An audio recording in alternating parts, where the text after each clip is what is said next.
Asia cup final కంతా సిద్ధం. Final ముందు పాక్ షోయబ్ అఖ్తర్ కీలక సూచన చేశాడు. పాక్ ప్లేయర్స్ దూకుడుగా ఆడాలని సలహా ఇచ్చాడు. అభిషేక్ శర్మను త్వరగా అవుట్ చేయాలని మాజీ పేసర్ అంటున్నాడు. అభిషేక్ అవుట్ అయితే భారత్ కష్టాల్లో పడుతుందంటూ కూడా వ్యాఖ్య చేశాడు.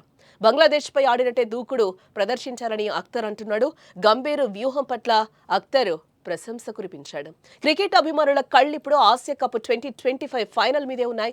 ప్రపంచంలోనే అత్యంత ఆసక్తికరమైన పోరుగా పిలిచే భారత్ పాకిస్తాన్ మ్యాచ్ అంతా రంగం సిద్ధమైంది. ఈ ఆదివారం జరిగే ఫైనల్ పోరు టీమిండియాకు గెలుపు గ్యారంటీగా కనిపిస్తుంటే పాకిస్తాన్ జట్టుకు మాత్రం ఇది పెద్ద అగ్ని పరీక్షగా మారిందని చెప్పుకోవచ్చు. లీగ్ దశలో ఇప్పటికే 2 సార్లు భారత్ చేతిలో ఘోర పరాజయాన్ని చవిచూసిన సల్మాన్ ఆగా సేన ఫైనల్లో ఎలా ఆడాలి అనే టెన్షన్ పట్టుకుందని కూడా ఇక్కడ కనిపిస్తోంది.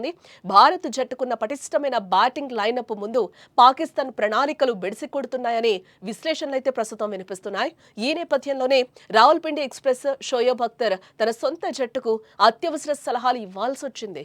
టీమిండియాను ఓడించాలంటే కేవలం ఒకే ఒక మార్గం ఉందని ఆయన స్పష్టం చేయడం భారత్ ఆధిపత్యాన్ని ఒప్పుకున్నట్లే కనిపిస్తోంది.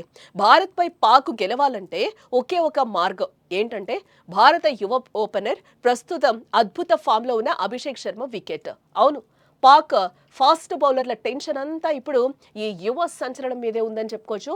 సీనియర్ల కంటే నిలకడగా పరుగులు చేస్తున్న అభిషేక్ ను త్వరితగతిన పెవిలియన్ కు పంపాలని అఖ్తర్ సూచిస్తున్నాడు. అఖ్తర్ మాట్లాడుతూ, నా మాట గుర్తుపెట్టుకోండి, మొదటి 2 ఓవర్లలో అభిషేక్ శర్మ అవుట్ అయితే భారత్ కష్టాల్లో పడుతుందని కుండబద్దలు కొట్టాడు. అంటే భారత బ్యాటింగ్ ఆర్డర్ ఎంత బలంగా ఉన్నా ఓపెనింగ్ లో లభించే ఆ దూకుడు ఆగిపోతే మిడిల్ ఆర్డర్ కూడా ఇబ్బంది పడుతుందని ఆయన అంచనా వేస్తున్నాడు. ఈ విశ్లేషణ టీమిండియా ఓపెనింగ్ ఎంత విధ్వంసకరంగా ఉందో తేటతల్లం చేస్తోంది. అభిషేక్ త్వరగా వెనుదిరిగితే ఆరంభంలో లభించే దూకుడు ఆగిపోయి పరుగులు చేయడానికి వాళ్ళు చాలా కష్టాలు పడాల్సి వస్తుందని అఖ్తర్ చెప్పడం ఇక్కడ మనం గమనార్హంగా చూడాలి. అంతేకాదు పాక్ ప్లేయర్లు మానసికంగా కూడా భారత జట్టు ఆధిపత్యాన్ని అంగీకరిస్తున్నారని అఖ్తర్ మాటల ద్వారా అర్థమవుతోంది. టీమిండియా ప్రభావాన్ని పక్కన పెట్టి దాన్ని బద్దలు కొట్టండి అంటూ ఆయన తమ ప్లేయర్లలో ఆత్మవిశ్వాసాన్ని నింపే ప్రయత్నం అయితే చేశారు. బంగ్లాదేశ్ పై ఆడిన దూకుడుతోనే ఫైనల్లోనూ ఆడాలని, కేవలం 20 ఓవర్లు బౌలింగ్ చేయడమే కాదు వికెట్లు తీయడం ముఖ్యమని ఆయన ఇక్కడ నొక్కి చెప్పినట్లుగా కూడా మనకి తెలుస్తోంది. ఇక భారత విషయానికి వచ్చేస్తే హెడ్ కోచ్ గౌతమ్ గంభీర్ వ్యూహాలు పక్కాగా ఉన్నాయని అఖ్తర్ పేర్కొన్నారు. పాకిస్తాన్ తో ఆడాలంటే అత్యుత్తమ ఆటను ప్రదర్శించారని గంభీర్ తన జట్టుకు చెబుతాడని ఆయన అంటున్నాడు. దీంతో పాకిస్తాన్ తీవ్ర ఒత్తిడిలో ఉండగా పగడ్బందీ ప్రణాళికలతో టీమిండియా కప్పు కొట్టేందుకు సిద్ధంగా ఉంది.